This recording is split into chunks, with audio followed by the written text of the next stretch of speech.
Vincent Astrolabio, Coach Nonoy Neri, first of all, congratulations. Napakalaking panalo.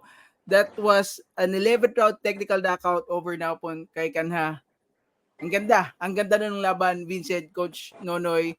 Kunin ko muna yung initial reaction mo. Ano masasabi mo sa naging performance mo doon sa laban na yon na Vincent?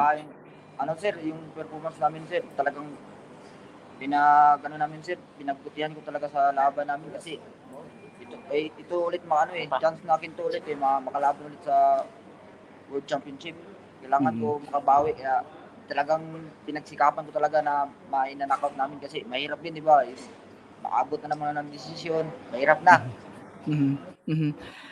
Coach, nakita natin kung gaano katibay yung kay Kanha. Actually, alam naman natin to na bukod sa may lakas, may tibay rin talaga going into this fight. Pero nung first 4-5 rounds, ang dami nang tinatanggap na suntok nung kay Kanha and nagulat ka ba? Kumbaga, na-surpass niya ba yung expectations nyo na mas matibay pa pala ito sa inaakala ninyo? Oo nga, hindi ko na-expect yung kay Kanha, ang tibay ng mukha. Kahit buliga, hindi.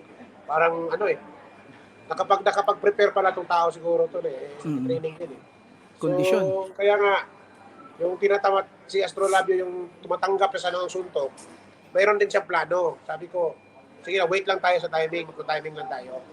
So, mabuti itong Astrolabio, marunong tumanggap, matibay, kayang tumanggap ng suntok, at saka nakikinig sa corner. Yun ang importante. Nakikinig. Nakita natin, Coach, nung bandang middle rounds, bumalik yung kay Kanha. Talagang ang dami ring malalakas na suntok ang tinanggap ni Vincent to the head, sa katawan, sa ulo. And I would like to commend you, Coach, kasi kung hindi talaga kondisyon itong boxer mo sa laban na to, kung ibang boksingero to na hindi kondisyon, malamang tumupi Kasi grabe yung round 6 to round 10 na yung pressure sa kanya.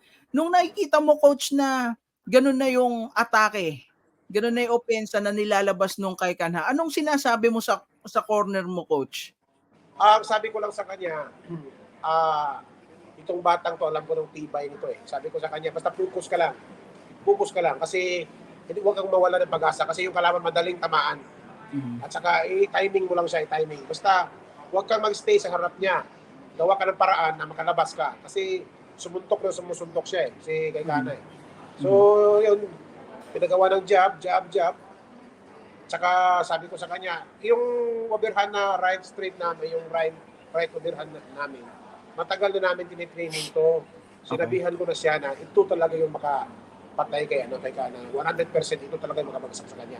Basta i-timing mo lang. Ayun, pumasok. Pumasok. Okay. Vincent, I want to talk about more dun sa nangyaring stoppage nung round 11, Throughout the fight, napapansin ko, you were trying to land, sinusubukan mong patamain yung left hook mo, which is tumatama naman, pero again, matibay. Yung uppercut mo, ilang beses mo siyang tinamaan, kaliwat kanan, pero matibay. Kailan mo naisip at kailan mo nakita na, okay, kailangan ko na bitawan yung kanan? At naisip mo ba na kung tumama yung kanang kamay na yon, titiklop yung kay Kanha? Oo, sir. Expect na namin yun, sir, kasi talagang training na namin ni Coach yun Tagal na namin tinitraining yun na yun ang isutok namin na mananakaut si Kanha. Pero hindi kami doon talaga. Gawa lang kami ng paraan. Timing lang. Saka doon, nag-abot po na nagpasalamat po ako na knockout po. Coach Nonoy, alam natin kung anong susunod nito. This fight was a WBC Bantamweight title eliminator at alam natin na kayo ay nanalo dito. Ang susunod, of course, ay yung Alexandro Santiago. Coach, alam natin, magaling na fighter din yun. Magaling na fighter din. Magandang laban, sigurado. How are you going to prepare, Vincent Astrolabio? At how soon kaya kayo magiging ready para dun sa laban na yun? Yung sa ngayon, hindi muna namin pinag-iisipan yung Santiago. Mag-rest muna kami ng mga 1 week lang. Light training, tapos prepare kami ng 3 buwan sa Davao, 1 buwan sa kalahati. Baka sa US na yung matatapos yung training. Yung final matches namin US na. Okay. How about you, Vincent? Anong pakiramdam mo sa upcoming title fight mo against Alexandro Santiago?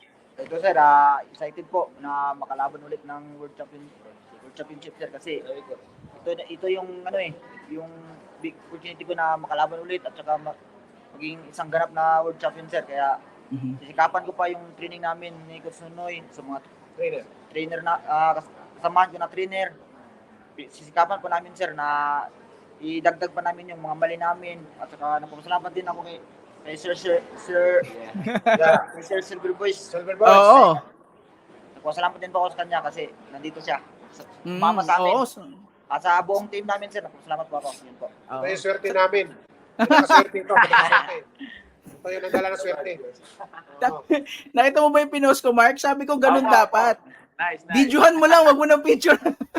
Pero salamat din kay Mark kasi alam mo, si Mark, kapag kakasama niya ng mga fighter, madali tayo nakakakuha ng panayam sa mga boxinger ng MP Promotion. So salamat, Mark, sa yung ginagawa para sa mga fighter nating Pilipino. And Vincent, Coach Nonoy, we are very excited. We can't wait to see you back in the ring and we wish you all the best. We're looking forward to that fight against Alexander Santiago. Thank you, Thank you so much, guys.